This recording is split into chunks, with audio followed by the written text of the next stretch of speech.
جہاں تک اس آئینی ترمیم کا مسئلہ ہے، مجھے حیرت ہے اس بات پر کہ انہیں اس بات میں عجلت کس چیز کی ہے، اور اس میں کوئی ایمرجنسی مجھے نظر نہیں آ رہی۔ ایک زمانے میں ہمیں کہا گیا کہ اتوار کے دن ہی کرنا ہے، ورنہ سوموار آئے گا تو آسمان زمین پہ گر آئے گا۔ آسمان تو نہیں گرا، ایک ستارہ بھی نہیں گرا۔ تو اس طریقے سے لوگوں پہ ایمرجنسی مسلط کر کے کہ انوا جس طرح بھی وہ چاہیں ہم بل کی منظوری دے دیں، میرے خیال میں یہ بل اپنی تفصیلات کے ساتھ، اصول کے ساتھ نہیں، تفصیلات کے ساتھ اس قابل نہیں ہے کہ اس کو پاس کیا جائے، اس کو سپورٹ کیا جائے، اور ہم کسی بھی قیمت پر حکومت کے ساتھ پلس ہونے کے لیے آمادہ نہیں ہیں۔ اور حکومت عجیب ہے، یعنی آپ خود اندازہ لگائیں، اسلامی نظریاتی کونسل 1973 میں بنی اور آئین میں لکھا ہوا ہے کہ 7 سال کے اندر اس نے ان کی سفارشات پر قانون سازی کرنی ہے۔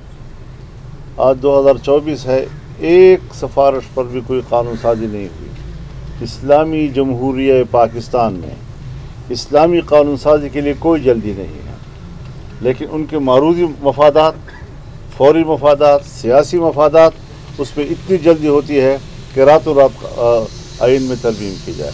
آپ کو یاد ہے 18ویں ترمیم کے لیے ہم 9 مہینے بیٹھے رہے ہیں۔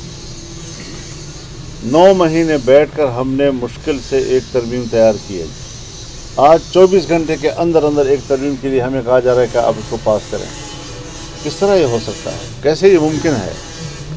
تو یہ چیزیں جو ہیں ہمیں واضح کرنی چاہیے کہ یہ جلد بازی ہمیں قبول نہیں ہے، اور ملک آج جن حالات سے گزر رہا ہے، خاص طور پر خیبر پختونخوا اور بلوچستان کی جو صورتحال ہے، جہاں حکومت رٹ ختم ہو گئی ہے، اس رٹ کو برقرار رکھنے کے لیے قوانین بھی موجود ہیں، اختیارات بھی موجود ہیں، کوئی نئی قانون سازی یا آئین سازی کی ضرورت بھی نہیں ہے۔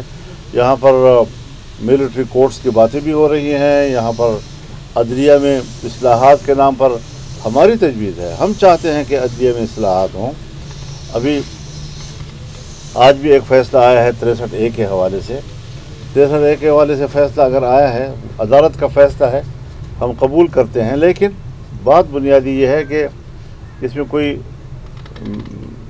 میچ فکسنگ نہیں ہونی چاہیے، اور یہ کوئی سیل پرچیز کا ذریعہ نہیں بننا چاہیے اس کو۔ یہ چیزیں، یہ پہلو اپنی جگہ پر ہونا چاہیے کہ ہمیں عدالت کا احترام بھی ہے، ان کے فیصلے ہیں، لیکن ہمارے ملک کی جو روایات ہیں ان کو بھی مد نظر رکھ کر ہمیں سوچنا ہوگا کہ اس کا غلط فائدہ بھی اٹھایا جاتا ہے، اور حکومتیں اس کا پہلے بھی غلط فائدہ اٹھاتی رہی ہیں۔ ہمارے دینی مدارس کے حوالے سے آج تک ان کے رجسٹریشن بند ہے، بند حکومت کی طرف سے ہے، پھر پروپیگنڈا کیا جاتا ہے کہ بغیر رجسٹریشن کے مدارس چل رہے ہیں، ان کے اکاؤنٹس بند ہیں، پھر کہتے ہیں ان کے آمدن کا پتہ نہیں چل رہا ہے کہاں سے اس کو پیسے آ رہے ہیں۔ یہ ساری چیزیں حکومت کی طرف سے ہیں، اور اس پر کوئی ایمرجنسی ان کے لیے نہیں ہے۔ ملک میں ایک کیوں اس میں باہر کی دنیا سے، مغرب کی دنیا سے ان کو شاباش ملتی ہے۔ جس مسئلے پر ان کو مغرب کی طرف سے شاباش ملتی ہو ان کی کوئی ضرورت نہیں ہے، لیکن جہاں سے وہ سمجھتے ہوں کہ ہمیں اپنے مفادات کے لیے ترمیم کرنی ہے تو فوراً ترمیم بھی لے آتے ہیں، اور قانون سازی کی ضرورت بھی پڑ جاتی ہے۔ میں سمجھتا ہوں کہ جو ملک میں ابھی تک پینڈنگ مسائل ہیں اور اس کے لیے قانون سازیاں روکی گئی ہیں، کیوں روکی گئی ہیں؟ اچھی بڑی معاملات پہ اتفاق رائے ہونے کے باوجود مدارس کے معاملات کو طے نہیں کیا گیا۔ تو یہ ساری چیزیں اہم ہیں، اور پاکستان میں اس کو پرائرٹی ملنی چاہیے۔ اگر اس کو پرائرٹی نہیں ملے گی، ہمارے نزدیک جو حکومت کی طرف سے تجاویز آ رہی ہیں، کوئی ہمارے نزدیک یہ پرائرٹی نہیں ہے، ہم اس کو کوئی اہمیت نہیں دینے کا۔ جس کو ہم اہمیت دینا چاہتے ہیں ان کو لائیں بات، ہماری بھی بات سنی جائے نا۔ اگر ہم اتنے اہم ہیں اور ہمارا ووٹ اتنا ضروری ہے، تو پھر ہمارے مقاصد کے لیے ضروری کیوں نہیں ہے، تمہارے مقاصد کے لیے کیوں ضروری ہے؟